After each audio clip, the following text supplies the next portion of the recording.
हमें ज्वाइन किया है air marshal retired Saeed Khan साहब। बहुत शुक्रिया एयर मार्शल साहब, आपने हमें वक्त दिया। एयर मार्शल साहब, यूँ लगता है कि अब इस डिबैकल के बाद जो अमेरिका को हुई है बज़ाहिर, बल्कि हकीकतन भी शायद, अब वो कुछ सुवीनियर लेके जाना चाहता है यहाँ से, कोई एक टुकड़ा जो Oman is also somewhat oil rich country. तो अब कोई उसे समझ नहीं आ रही कि इस खजालत से कैसे। और फिर ख़तरा कल ये भी था, एक ट्वीट थी एक्स कांग्रेस वुमन की कि जी वो they are seriously thinking about dropping some strategic weapons. तो क्या can they go to that level of madness? और ओमान जो है वो उस पर कब्ज़ा की आपको शक्ल नज़र आ रही है, या it will be further a disaster for already defeated army of America? जनाब सईद खान साहब। पहले बिस्मिल्लाहिर्रहमानिर्रहीम। सईद साहब, आपका बहुत शुक्रिया कि आपने आज अपने देखिए, अमेरिका इस वक्त जिस मेंटल स्टेट में है, मेरे ख्याल में उससे कुछ भी एक्सपेक्ट किया जा सकता, क्योंकि वो इस इलाके से निकलना चाहता है और निकलना चाहता है on a notion of victory. लेकिन ईरान उसको वो यानी कि वो फैसिलिटी प्रोवाइड नहीं कर रहा जिसको वो ले जाके अपने मुल्क में अपने इलेक्टोरेट को बेच सकें। और जैसे जैसे मिड टर्म इलेक्ट करीब आते जा रहे हैं, प्रेसिडेंटी उतनी गिरती चली जा रही है और के लिए इतना ही मुश्किल हो रहा है कोई डील करना। जो अभी उन्होंने ओमान को थ्रेटन किया है सईद साहब, वो बेसिकली इसलिए किया है कि ओमान गल्फ कंट्रीज के बिहाफ के ऊपर ईरान के साथ नेगोशिएट करके स्ट्रेट ऑफ हॉर्मुज खोलने का कोई एक तरीका सोच रहा है। और उसने एक प्रपोजल दिया है जिसको ईरान शुनीद है कि ईरान मान गया है और अब वो एक जॉइंट डिक्लेरेशन की तरफ बढ़ रहे हैं। अब वो जो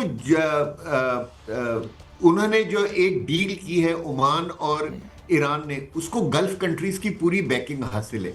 लेकिन उस डील के थ्रू ये लगता है कि जो अमेरिका ये चाह रहा था कि यहां से gulf of straight of Hormuz खुले और वहां कोई टोल टैक्स ना लगे, तो वो ख्वाहिश अमेरिका की भी पूरी होती नजर नहीं आ रही। बल्कि उसका नाम टोल टैक्स तो नहीं रखा, लेकिन वॉलंटरी टैक्स उस टैक्स का नाम रखा है। और जो शिप देती है वो दे दे, और जो शिप नहीं देती वो पैसे जो है वो गल्फ कंट्री आपस में मिलके ईरान और ओमान को दे देंगे।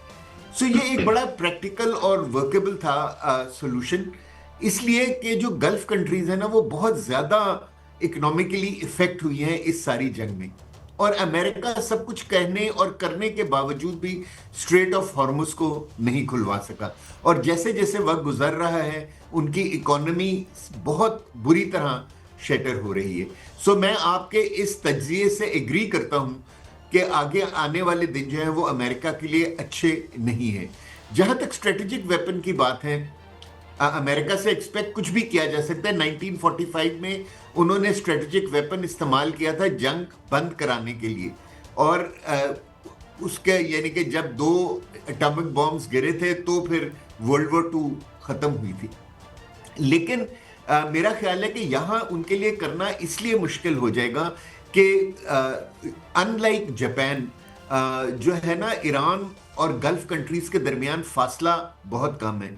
गॉड फॉरबिड एक मरतबा अगर टैक्टिकल न्यूक इस्तेमाल हो गया और हवा जो है वो वेस्टवर्ड चल पड़ी, तो ना सिर्फ ईरान बल्कि गल्फ कंट्रीज भी बहुत बुरी तरह डैमेज होंगे।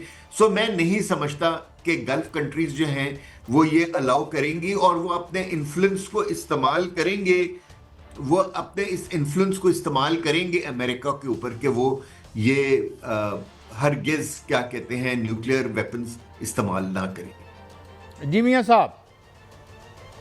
एयर मार्शल साहब, अगर जंग का जायजा लिया जाए जो कि 28 फरवरी को आगाज उसका हुआ और अभी तक जो है वक्फे से जंग जो है वो चल रही है, इसका जायजा लिया जाए तो अमेरिका ने बिल्कुल शिकस्त खाई है, इसमें कोई शक नहीं। और ईरान दावा करता है कि हमने उनको सैकड़ों त्यारे जो हैं वो तबाह किए, उनके हेलीकॉप्टर तबाह किए, ड्रोन्स तबाह किए, एंटीसेप्टर मिसाइल और उनके थार्ड और दीगर जो दिफाई निज़ाम हैं वो तबाह किए, उनके डिपो तबाह किए, सारा कुछ उसकी फुटेजेस भी मौजूद हैं। अब ओमान को जो है वो थ्रेट किया है। क्या ये थ्रेट ही है या उस पर बाकायदा तौर पर हमला कर सकता है? 2 माह रह गए हैं, सितंबर है, अक्टूबर है, फिर मिड टर्म इलेक्शन है, उसमें उन्होंने जाना है, तो इससे पहले उसको कोई ना कोई विक्ट्री तो चाहिए।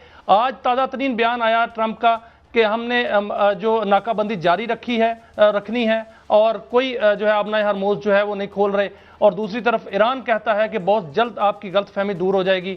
एक जानिब जो है वो नक्शा जारी किया जा रहा है अपना हरमोज का, अमेरिका की जानिब से नया नक्शा। तो आपको क्या सर लग रहा है कि अमेरिका जो है वो निकलने के लिए तो नहीं अब कि वो यहाँ से निकलेगा, वो कोई बड़ा करने के चक्रों में है या कोई बड़ा यहाँ पर कोई डिजास्टर करने के चक्रों में है, ताकि वो ऐसी कोई जो है वो यहाँ पर कोई हथियार इस्तेमाल कर दे या ऐसी स्ट्राइक वो करे कि पूरा इलाका जो है डिस्टर्ब हो जाए और वो यहाँ से विड्रॉ कर जाए?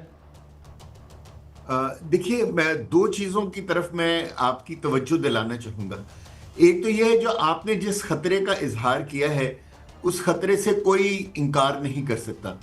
इस वक्त जो अमेरिका की मेंटल स्टेट है वो इस तरह की है कि वो कुछ भी कर सकता है, क्योंकि उसको जो है ना एक विक्ट्री चाहिए इस इलाके में। और अगर जितना वो इस अपने ब्लॉकेड को खींचता चला जा रहा है, वो फाइनेंशियली भी उसके ऊपर एक बर्डन है, और दूसरा ये कि जो उसकी एक साख है पूरी दुनिया में to be the sole super power of the world, वो बड़ी बुरी तरह डैमेज हो रही है। सो मैं ये समझता हूं कि अब जो है क्या कहते हैं, जो गल्फ कंट्रीज हैं उनको आगे बढ़ना चाहिए और उनको अमेरिका को ये समझाना चाहिए कि जी कि आप जो है ना इस इलाके की सिक्योरिटी हमारे हवाले कर दें। हम खुद ईरान के साथ बात करके हम स्ट्रेट ऑफ हॉर्मुज भी खुलवा लेंगे और हम ये जो है ना यहाँ के हालात भी नॉर्मल कर देंगे। और इसी तरह जो है ना ईरान को भी मेरा ख्याल अब ये समझना चाहिए कि उसको ये मौका देना चाहिए अमेरिका को कि वो किसी तरह अपनी साख को थोड़ा सा बचा के यहाँ से निकल जाए, क्योंकि अगर ईरान उसको ये अपॉर्चुनिटी प्रोवाइड नहीं करेगा तो अमेरिका के पास सिर्फ एक ऑप्शन है कि वो इस कॉन्फ्लिक्ट को लंबा खींच दे, ताकि जब प्रेसिडेंट ट्रंप की पार्टी जो है वो 3 नवंबर को अपने मिड टर्म इलेक्शंस में जाए तो ना अमेरिका हारा हुआ हो और ना ही अमेरिका जीता हुआ हो। ये सिचुएशन इस वक्त जो है क्या कहते हैं रिपब्लिकन्स के लिए सबसे बेहतर। लेकिन सर, जो आपने जंग को लंबा खींचने की बात की है, आज एक खबर आई है कि अमेरिका ने एक फाल्कन स्ट्राइक फोर्स बनाने का ऐलान किया और उसने कहा है कि ड्रोन फोर्स होगी जिसमें दीगर ममालिक भी शामिल होंगे। क्या वाकईतन जो अमेरिका है, जो आपने अभी बात की कि वो लंबा खींच सकता है, इस तरह की एक फोर्स मुतारफ करा सकता है और ईरान पर जो है दोबारा हमलावर हो सकता है ऐसी कोई फाल्कन स्ट्राइक फोर्स के साथ? जी, हो सकता है, इसमें कोई शक नहीं, लेकिन मेरे ख्याल में नवंबर से पहले वो दोबारा जंग को बढ़ावा नहीं देंगे, क्योंकि देखिए उन्होंने अपनी पूरी पावर इस्तेमाल कर ली है जो एयर पार है, और एयर पार अकेले इस इलाके में उनको वो रिजल्ट नहीं दे सकी जो पहले, इससे पहले इराक में और लीबिया में उनको जो रिजल्ट्स मिले थे।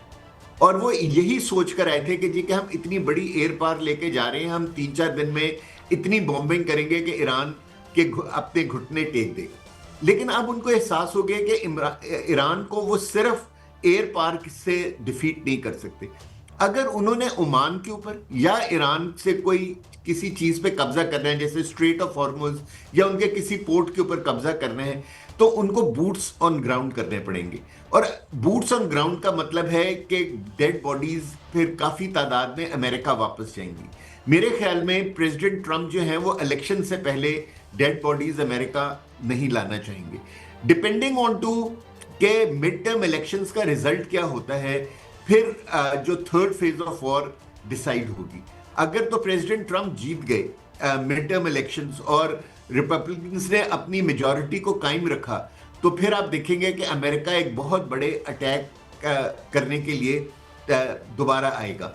लेकिन अगर वो हार गए तो फिर सेनेट और कांग्रेस जो है वो उनको ये अटैक नहीं करने देगी और फिर हालात जो हैं वो किसी दूसरी तरफ चले जाएंगे।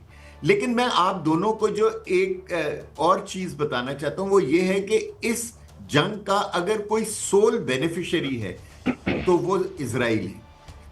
इजराइल ने पिछले 4-5 महीनों में लेकिन एयर मार्शल 5 साहब, जो ओमान की बात जब की जाती है, हम ये जब बात करते हैं कब्जे की बात करते हैं, और आपने भी कहा कि ग्राउंड फोर्सेस जो है वो उतारेगा अगर ऐसा करना हुआ तो, और उसको उतारनी पड़ेगी क्योंकि डेड बॉडीज का तो खतरा है कि वहां ताबूत जाएंगे। ओमान में उनका अड्डा है, तो क्या ऐसा मुमकिन है, या ऐसा उनके वो उसमें हो सकता है कि मंसूबे में, या ऐसा मुमकिन हो सकता है कि वहां पर ओमान पर कब्जा करने की कोशिश की जाए, क्योंकि तेल के पर कब्जा करने का तो मलका उनको हासिल है अमेरिका को? जी, लेकिन मेरा ख्याल अगर वो ये करेगा तो उसके जितने हलीफ हैं गल्फ में वो उसका साथ छोड़ देंगे। अगर आप पिछले 1 महीने में डेवलपमेंट देखें, जिसकी तरफ लोगों की तवज्जो ज्यादा नहीं गई है, लेकिन वो बहुत बड़ी डेवलपमेंट थी। ये जो सेंटकॉम हेडक्वार्टर था कतर के अंदर, उसको क्या कहते हैं वहां से मूव कर दिया गया है, और दोहा से, और उसको पहले जॉर्डन लेके गया, लेकिन जब वहां भी ईरान ने अटैक किया तो उस सेंटकॉम हेडक्वार्टर को इजराइल शिफ्ट कर दिया गया। मीनिंग देयर बाय के अब इवन अमेरिकन भी जो है वो गल्फ कंट्रीज के अंदर अपने बेसिस की और अपने इंपॉर्टेंट जो स्टेशंस हैं उनकी हिफाजत नहीं कर पा रहे हैं। और मेरे नहीं ख्याल में कि अमेरिका जो है ना इस तरह की स्टुपिडिटी करेगा, क्योंकि अगर वो ये करेगा तो वो जितने भी उसके हलीफ हैं गल्फ में वो उसका साथ बहुत छोड़ दुरुस्त देंगे। फरमाया।